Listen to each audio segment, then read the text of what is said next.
बार मुख्यमंत्री है, ईमानदार है। आपको लगता है कि हम नहीं, योगी आदित्यनाथ बहुत बहादुर मुख्यमंत्री हैं, ईमानदार हैं और मेहनत कर रहे हैं।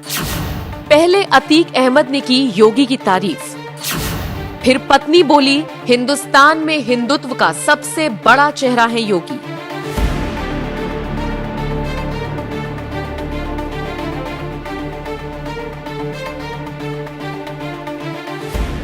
उत्तर प्रदेश में हालात अब पूरी तरह से बदल चुके हैं। एक वक्त था जब अतीक अहमद, विकास दुबे, मुख्तार अंसारी जैसे कुख्यात और बाहुबलियों पर पुलिस तो क्या, नेता भी सवाल उठाने से डरते थे। यही वजह है कि पिछली सरकारों में इन बाहुबलियों पर कभी भी एक्शन नहीं लिया गया और इन्होंने अपना एक बहुत बड़ा साम्राज्य तैयार कर लिया था। लेकिन 2017 के बाद से तो जैसे इन सबके बुरे दिन शुरू हो गए, तभी तो एक एक करके योगी आदित्यनाथ ने सबको निशाने पर लिया और सबको बर्बाद कर दिया। इन सबके साम्राज्य उखाड़ फेंके। बात करते हैं अतीक अहमद की।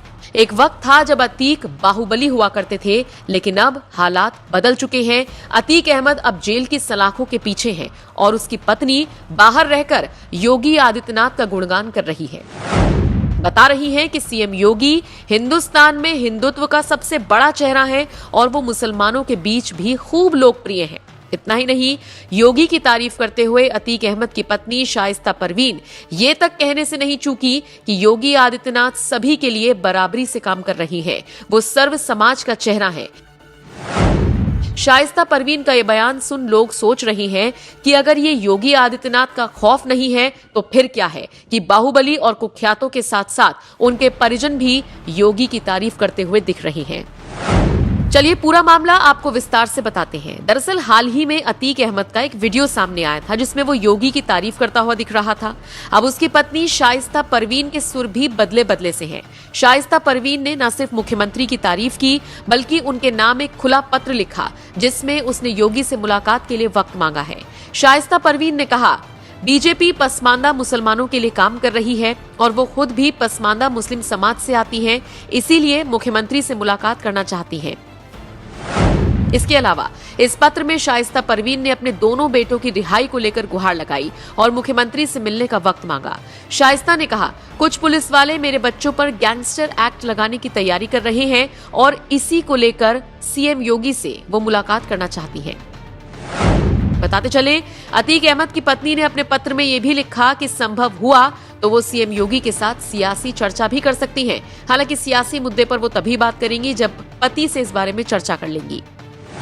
आपको याद दिलाते चले, 20 अक्टूबर का वो दिन था जब लखनऊ में एक केस की पेशी पर आए अतीक अहमद ने सीएम योगी की तारीफ करते हुए उन्हें बहादुर और ईमानदार बताया था। और अब शाइस्ता अपने पति की बात से इत्तेफाक रखती हुई नजर आई और कहा कि सीएम योगी सचमुच बहुत ईमानदार, बहादुर और काम करने वाले मुख्यमंत्री हैं। खैर, अब देखना होगा सीएम योगी आदित्यनाथ शाइस्ता परवीन से मुलाकात का वक्त निकालते हैं या फिर नहीं। लेकिन इतना जरूर है कि 2017 के बाद से यूपी में ऐसे हालात बदले हैं कि अब अपराधी या तो अपराध छोड़ रहे हैं या फिर यूपी छोड़ रहे हैं। कुछ वक्त पहले योगी आदित्यनाथ ने डंके की चोट पर खुले मन से कहा था कि जो भी हमारी बहन बेटियों के लिए खतरा होगा, यूपी पुलिस उसके लिए खतरा होगी और उसका जीना हराम कर दिया जाएगा। योगी ने बीच भाषण में किस तरह से गुस्से में अपराधियों को खुली चेतावनी दे दी थी, जाते जाते आपको योगी आदित्यनाथ का वो बयान सुनवाते हैं। आपका इस पूरी खबर पर क्या कहना है, कमेंट बॉक्स में हमें जरूर बताइएगा। आजादी के अमृत महोत्सव वर्ष में इससे बड़ा कार्य क्या हो सकता है कि गरीब घर में पैदा हुए रामचंद्र विद्यार्थी जैसे स्वतंत्रता संग्राम सेनानियों का स्मरण यह देश कर रहा है, यह प्रदेश कर रहा है। उनका स्मारक देवरिया में भव्य रूप से बनकर के तैयार हुआ है। इससे बड़ी श्रद्धांजलि क्या हो सकती है कि हम आजादी के अमृत महोत्सव वर्ष में देश के लिए अपने आप को समर्पित करने वाले इन क्रांतिकारियों को, इन स्वतंत्रता संग्राम सेनानियों का पुण्य स्मरण कर सकें, उन्हें अपनी विनम्र श्रद्धांजलि अर्पित कर सकें। और आज का यह पुण्य अवसर हम सब के लिए है जब पथरदेवा में आकर के हम लोगों ने इन कार्यक्रमों के साथ जोड़ करके इन कार्यक्रमों को आगे बढ़ाया है। यहाँ पर साई जी भी कह रहे थे एक कॉलेज के बारे में, वहां पे कुछ साइंस ब्लॉक के बारे में। प्रस्ताव आप दीजिए, हम जरूर उसको करेंगे। यहाँ पे पिछली बार आपने कुछ डिग्री कॉलेज की मांग की थी और डिग्री कॉलेज मुझे बहुत अच्छा लगा कि आपने समय सीमा के अंदर उसको बना करके तैयार भी कर दिया है। अब जल्दी से उसमें प्रयास होना चाहिए कि पठन पाठन का माहौल हो, नई शिक्षा नीति के तहत वहां पर कार्यक्रम आगे बढ़े और राष्ट्रीय शिक्षा नीति को लागू करते हुए देवरिया जनपद के और पथरदेवा क्षेत्र के नौजवानों को उच्च शिक्षा की उत्तम व्यवस्था का केंद्र वहां पर विकसित हो सके, इस दिशा में हम सबको प्रयास करना होगा।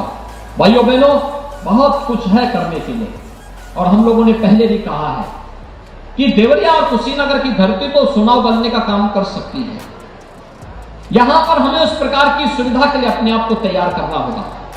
खाद्यान्न, दुनिया में खाद्यान्न का संकट आने वाला है। हमारे किसान को आधुनिक खेती के तकनीक और खासतौर पर प्राकृतिक खेती की ओर जाने के लिए तैयारी करनी चाहिए। प्राकृतिक खेती गौ आधारित खेती है, इसमें कम लागत में अधिक उत्पादन है। अतिवृष्टि या फिर अनावृष्टि का उस पर बहुत प्रभाव नहीं पड़ेगा, लेकिन उत्पादन बहुत अच्छा होगा। विष मुक्त खेती होगी, मार्केट में दाम अच्छा मिलेगा और दुनिया के मार्केट में भारत का खाद्यान्न छा जाएगा। और दुनिया के मार्केट में अगर यहां का चावल, यहां का गेहूं, यहां का तिलहन, यहां का दलहन, यहां की सब्जी, यहां का फल अगर जाता है तो एक्सपोर्ट करने के बाद जो आमदनी होगी वो देश की तो आमदनी होगी। किसान भी यहां पर आर्थिक रूप से समुन्नत होगा, मजबूत होगा। उस दिशा में हमें प्रयास करने होंगे, एफपीओज के गठन करने होंगे, उस दिशा में प्रशिक्षण देना होगा, उसको तेज करना होगा।